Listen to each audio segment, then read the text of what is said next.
बिस्मिल्लाहिर्रहमानिर्रहीम अस्सलाम वालेकुम। ये जी बर वक्त ऐप के हवाले से बड़ी खबर है, ब्रेकिंग न्यूज़ है। केस में काफ़ी ट्विस्ट आ गया है। एससीसीपी जो कि गवर्नमेंट का अदारा है, उसने अपनी फुल सपोर्ट बर वक्त ऐप को दे दिया है। दोनों ऐसे लगता है एक पेज के ऊपर है। उस टाइम के ऊपर जब पाकिस्तानी इन ऐप्स की पॉलिसी से और ख़ास तौर पे एजेंट से जो कि फ़ोन कर रहे हैं लोगों को, उनसे काफ़ी परेशान है।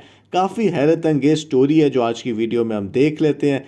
किस तरीके से डॉक्यूमेंट्स भेजे जा रहे हैं एससीसीपी की तरफ से दूसरे सरकारी अदारों को, वो भी देखेंगे। ये ऐप्स जो हैं ये कुछ अरसे से काम कर रही हैं। लोन ऐप्स जो हैं एड्स भी काफ़ी देती हैं। अवेयरनेस लोगों को नहीं दी गई कि जी अगर आप इनसे लोन लेंगे तो वापस करना कितना मुश्किल होता है, क्योंकि ये सूद बहुत ज़्यादा ले रहे हैं। और उसके बाद ये एजेंट्स के थ्रू लोगों को तंग कर रहे थे। एससीसीपी ने इसके ऊपर कोई अवेयरनेस नहीं दी, कोई एक्शन नहीं लिया, कोई ट्रेनिंग नहीं दी लोगों को। और इन ऐप्स के ऊपर पर्सनल डाटा चोरी होने का भी इल्ज़ाम लग गया। फिर हुआ ये कि एक गवर्नमेंट के एक और अदारे जो कि बड़ा हिसास अदारा है, जिसमें कौमी सलामती की एजेंसियों के अफसरान भी शामिल हैं, national IT and security board, उन्होंने नोटिस लिया और एक सर्कुलर निकाला जो आपने देखा भी होगा। और उसमें उन्होंने कहा कि जी बर वक्त ऐप और जो ये बाकी ऐप्स हैं ये गैर कानूनी है और इनको आप डाउनलोड ना करें, और अगर आप करेंगे तो आपका पर्सनल डाटा चोरी हो जाएगा। और आप ये इससे अंदाज़ा लगा सकते हैं कि इस लेटर को prime minister office, president office, और इसमें अगर आप 5वें नंबर के ऊपर देखें तो इसके अंदर आपका ये डायरेक्टर जनरल आईएसआई भी शामिल है। तो ये काफ़ी एक पावरफुल ऑर्गेनाइजेशन है।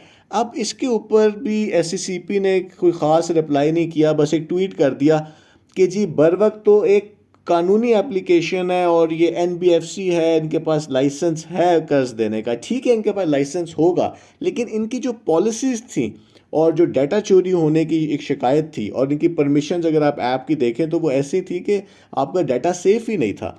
और एजेंट्स को तो सारा ही कॉल लिस्ट पूरे लोगों के कॉन्टैक्ट्स दे रहे थे। इसके ऊपर कोई ख़ास उन्होंने एक्शन नहीं लिया।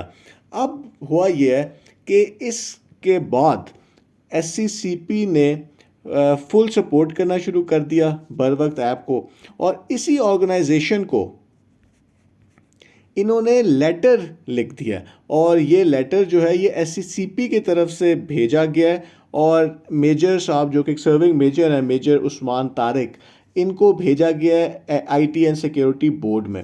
और यही कहा गया है कि जी ये जो आपने एडवाइजरी भेजी है 17 मई को, जिसमें कहा गया है कि बर वक्त ऐप और ये प्ले स्टोर से दूसरी जो लोन की ऐप्स हैं जो कि सूद पे काम कर रही हैं और पर्सनल डाटा आप यूज़र्स का ले रही हैं, और कहा जा रहा है कि जी ये ऐप्स डाउनलोड ना करें क्योंकि इससे तो बर वक्त को नुकसान हो रहा है और ये पर्सनल डाटा भी आपका शेयर कर रही हैं। तो इसमें उन्होंने बताया कि जी बर वक्त ऐप जो है, जो वो पहले ट्वीट में भी कर चुके हुए थे, कि एक लाइसेंस्ड ऐप है और ये नॉन बैंकिंग फाइनेंस कंपनी है, और इनको इशू किया गया है सिक्योरिटी एंड एक्सचेंज कमीशन से लाइसेंस। और ये जो है उन्होंने पूरा लाइसेंस भी इनको भेज दिया है। तो वही बात है कि ठीक है लाइसेंस है, लेकिन वो कर क्या रहे हैं उस लाइसेंस के साथ, ये देखने वाली बात थी। अब इसमें जो मेन उन्होंने बात की है, उन्होंने यही कहा है कि जी ये जो कमीशन ने चेक किया है और कि ये जो डाटा है, जो ये पर्सनल इंफॉर्मेशन यूज़र्स की ले रहे हैं बर वक्त ऐप के थ्रू, और वो एडेयर कर रहा है तमाम लोकल लॉज और इंटरनेशनल लॉज। अब यहाँ पे पाकिस्तान में तो डाटा प्राइवेसी के कोई लॉज है ही नहीं, और लॉज तो हमने देख लिए किस तरह ब्रेक हो रहे थे। फिर दूसरी उन्होंने बात की है कि जी आप लोगों की भी मीटिंग हुई है यहाँ पे, सीड क्रीड वालों ने आप लोगों को भी बताया है कि जी ये जो पॉलिसीज़ हैं ये पाकिस्तान की बेस्ट प्रैक्टिसेस में हैं, और हम कंसेंट लेते हैं जब हम लोगों को personal and relevant information loan के लिए ले रहे होते हैं। खैर लोगों को ये नहीं पता होता कि उनकी पूरी कॉन्टैक्ट लिस्ट जो है वो ये लोग ले जाते हैं। फिर एससीसीपी ये कह रहा है कि आपको जो ये लेटर हम भेज रहे हैं इसके ऊपर आपका काइंड कंसिडरेशन है नेसेसरी एक्शन। अब नेसेसरी एक्शन जो वो चाहते हैं एक और सरकारी इदारे से, दोनों सरकारी इदारे हैं, वो ये है कि आप अपना वो 17 मई वाला लेटर वापस लें, क्योंकि उसकी बेस के ऊपर बर वक्त को नुकसान हो रहा है। क्योंकि वो तो एक साफ एक बड़े एहसास अदारे ने कह दिया है कि जी ये तो डाटा यहाँ पे आप लोगों पाकिस्तानियों का चोरी किया जा रहा है। अब इसके ऊपर कुछ सवाल बनते हैं कि ये कौन सी प्राइवेसी पॉलिसी थी, इसका पॉलिसी का कोई नंबर एससीसीपी ने नहीं बताया जो कि पाकिस्तान में इम्प्लीमेंटेड है, जो कि ये कंपनी कर रही है। कौन सी इंटरनेशनल पॉलिसी है जो कि ये फॉलो कर रहे हैं।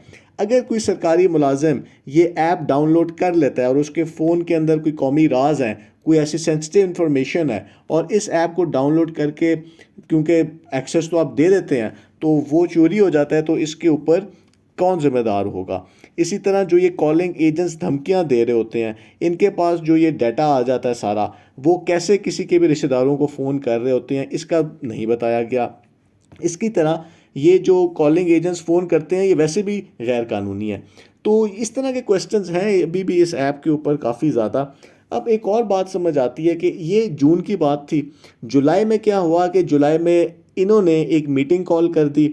उस मीटिंग के अंदर उन्होंने सारे दूसरी ऐप्स वालों को भी बुलाया और यही एससीसीपी ने कहा कि आप जो हैं ये अपने पॉलिसीज़ को ठीक करें, कंप्लेंट्स कम होनी चाहिए आपकी, आप यूज़र्स को एडवाइजरी गाइड करें। लेकिन साथ ही ये दो ऐप्स जो हैं ये गूगल प्ले स्टोर से रिमूव हो गई। अब वो खुद की गई हैं, गूगल ने की हैं, आईएसआई ने की हैं, एनटीआईएसबी ने की है, इस टाइम किसी को भी नहीं पता, क्योंकि ट्विटर के ऊपर एससीसीपी ने अपना कोई भी मौक़िफ़ नहीं दिया इस सारी सिचुएशन पे। हमें यह पता है कि वो फुल सपोर्ट बस कर रहे हैं। अब अगर ये ऐप वापस आ जाती है तो ये जो लोग बड़े खुश हैं, यूट्यूब के ऊपर बड़ी वीडियोस भी आने लग गई हैं कि जी लोन माफ़ हो गया है, तो ऐसा लगता नहीं है कि लोन माफ़ हुआ है, क्योंकि सिर्फ ऐप वापस हुई है। लोन तो आपका उसी तरह ही जो ये सूद के ऊपर लोन लोगों को ये दे रहे हैं वो तो अपनी जगह पे उसी तरह कायम होगा। तो ये है जी इस टाइम के ऊपर सिचुएशन। ये लेटर सामने आया जिससे लगता है कि एससीसीपी जो है वो तो फुल सपोर्ट कर रहा है इस कंपनी को। बहुत बहुत शुक्रिया।